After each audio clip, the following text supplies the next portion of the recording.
All right, a little chicken salad, vegan style, with jackfruit, young jackfruit.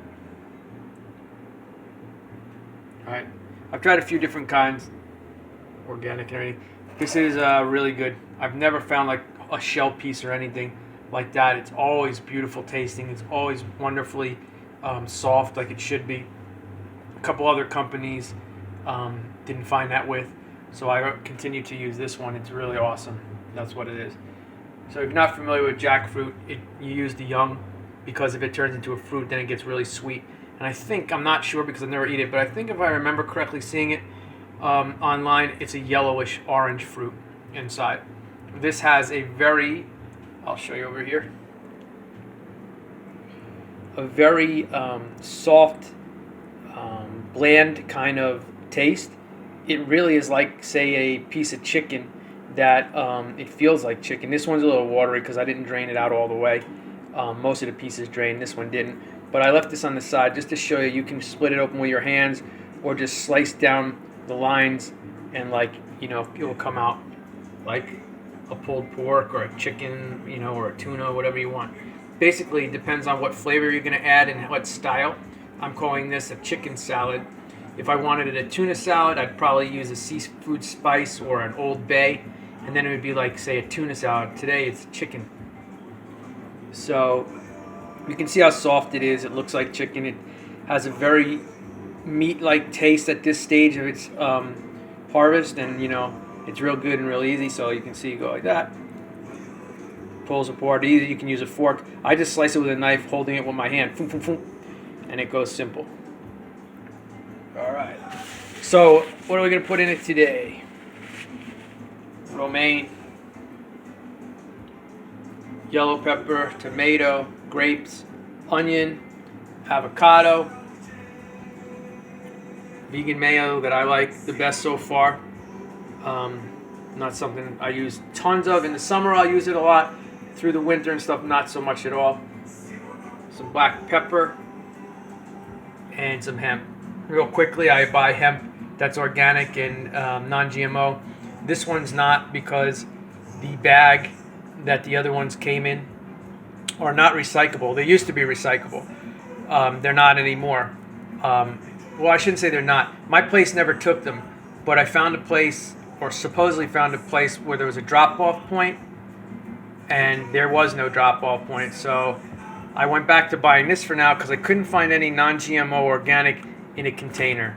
So I have this for now. But always do your best. Organic, non-GMO, something that's definitely recyclable. Even the I was buying these really good gluten-free wraps, but they were very expensive, $5 to $6, and I couldn't find a drop-off spot, like I said, for some of these so-called recyclable bags. So I just bought a regular wrap, which you'll see in a moment or two at my local store, that isn't recyclable bag, but doesn't matter because I can't find the bin anywhere when I put in my zip code. So that's kind of a bummer on the recyclable part. So everything here, let's see. The only thing that's not organic or non-GMO is the orange or yellow red bell pepper and this guy here. If you're not familiar with California, these things, I got this 2 for $4, so $2 a piece. Sometimes you get them a little cheaper.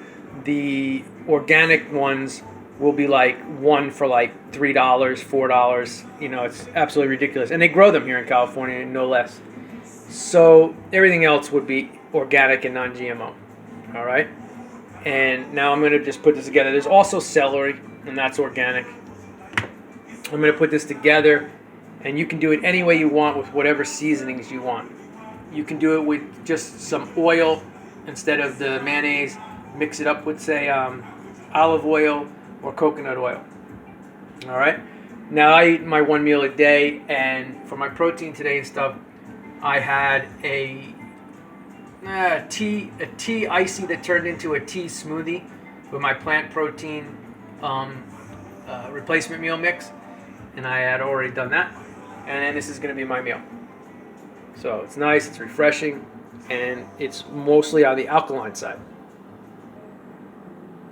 All right, so I got about 2.5, 3 tablespoons of hemp So that's close to about 8 to 10 more grams of protein just in that.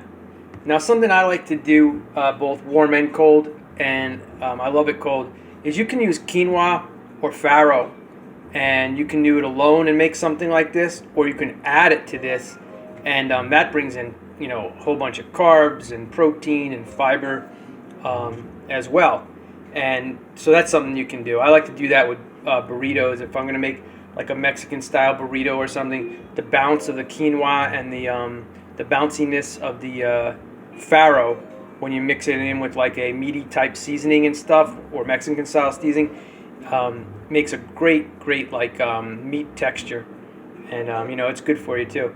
But I like it cold, and so if you didn't want to use hemp, or you can always throw quinoa or farro in this, and that will bring up the protein and fiber and the carbs as well if you're looking to do that. So yeah, that's an easy thing to do. You can even put, like I have ground chia, sunflower, poppy. You can throw that in. You can even use that whole if you want. I prefer to ground it to make sure it gets digested easily and doesn't pass out the other side without being digested. I also use this kind of stuff in my smoothies, which I had today. So that's another added protein and stuff into the smoothie that already has all plant-based proteins and stuff. All right, let me put this together and show you what it looks like. All right, excuse me. So I've been planting stuff, not just flowers, but herbs and veggies and what else? Veggies, herbs, tomatoes, veggies, herbs, blah, blah, blah, melons, and flowers. So today I harvested, and it looks a little wilted because it's been out for a couple hours now, but I grabbed some of the dill, fresh dill that's growing down there. So I got some of that. So I'm going to sprinkle that on top, and I'm doing my best to grow my own food, and it's working out rather well. Matter of fact, I wish it was working as well in my pots, especially lettuce. If any of you know why, I have two different companies, two different lettuces, the same lettuce from each company. Every time I put it in a container, keep it on the floor, let the sun hit it, or even put it out in the heat, it doesn't grow like lettuce. It grows straight up like this, like a plant. And when it's in the ground, it grows like lettuce. I really actually needed it to grow in a pot so I can have it all year round. So if any of you have any idea what that's about, I've done research on it, but I can't find anybody else that has that issue, so it's not Googling or anything. So if you have that, let me know. But, do your own food, do your best recycling, do your herbs inside out, whatever you can do it all. I'll give you an example. Tomato, red bell pepper, organic from the store, dried the seeds, washed them, dried them, next day, threw them out. They're growing like crazy. It's awesome. Melons I did. They're not organic though, because I can't find organic cantaloupe or honeydew. And the watermelon is like small, like this big, literally like that big, and they want $12 for it. So nah. But I did order what I thought was non-GMO watermelon seeds, but then they turned out not to be. But amazing what you can get from the grocery store, organic and non-GMO, and then plant it and it will grow. So that's an awesome thing. If everybody did that, the food, nobody would be poor. We can give to everyone. So it'd be awesome. Nobody would worry about starving. So anyway, I just wanted to share that with you real quick. And you can also eat this just out of here. Like I just took a scoop and it's like so good, so delicious. Jackfruit, the fruit of the gods. They say, let there be awesome meat-like food for vegans and humanity who's awakening to become vegans. It's awesome. You can do so much with it.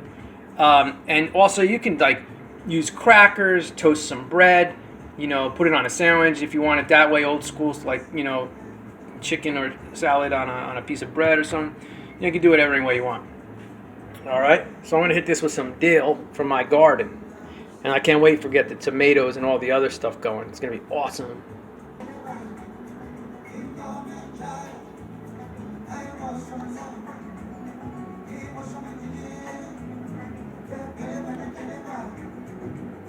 All right, so can you eat a dill stem like you can do most of the other herbs? Probably. I'll look it up, but I feel like you can. I tasted it. It tastes good. It tastes just like the regular leafy part. So I'll keep that in mind too. I grew up in a family and most of that kind of stuff was wasted, and even as I was an adult, you never think of it. Sometimes you just don't think of it. And obviously you can eat almost all parts of plants and stuff, not everything, but A lot of them you can. You know, the leaves, the stems, the bulbs, the flowers, the fruit, you know, whatever. So yeah, that's about it, I guess. You can have this any way. You know, you can roll it, just keep rolling it, or try a burrito style. It's kind of full. I just fold it over and eat it for now. That's what I do. So one's a tomato basil and one is a spinach pesto or something like that. Got to start making my own too. The garden takes up so much time just to water it alone, let alone weed it and take care of things. It takes a lot. So yeah, chicken salad. I might sneeze. I don't know. And that's about it. It's beautiful. It's good. Remember what I said about the farro and the other stuff. You know, you can add to it any way you want, and it just tastes so good directly out of there. That's why I left a little bit. All right. I love you guys back home if you're watching. Miranda and everybody, Amy. It's a great meal. Don't be afraid of some of this stuff. The word vegan. Most of the food you eat is vegan anyway. Anything that's plant-based, you know, is considered vegan. And this stuff is really good. You can make so many different things with it. And this mayo, it may not be the greatest. It has decent ingredients. Some of the other ones that are fancier and you know, they just don't really taste like mayonnaise. And so you check it out. You decide on the ingredients. You decide on what kind of flavor and taste you like. I think I gave you a few over Christmas time to my family. Dad, I gave you this recently. The other ones were like Sir Kensington and I forget what else. So this is the closest thing to Hellman's. It's like exactly like Hellman's real mayonnaise with eggs and, you know, whatever else they use in it. So if you like that, then you'll like this. All right? All right, everybody. Take care of yourselves. Lots of love to you. Bye-bye.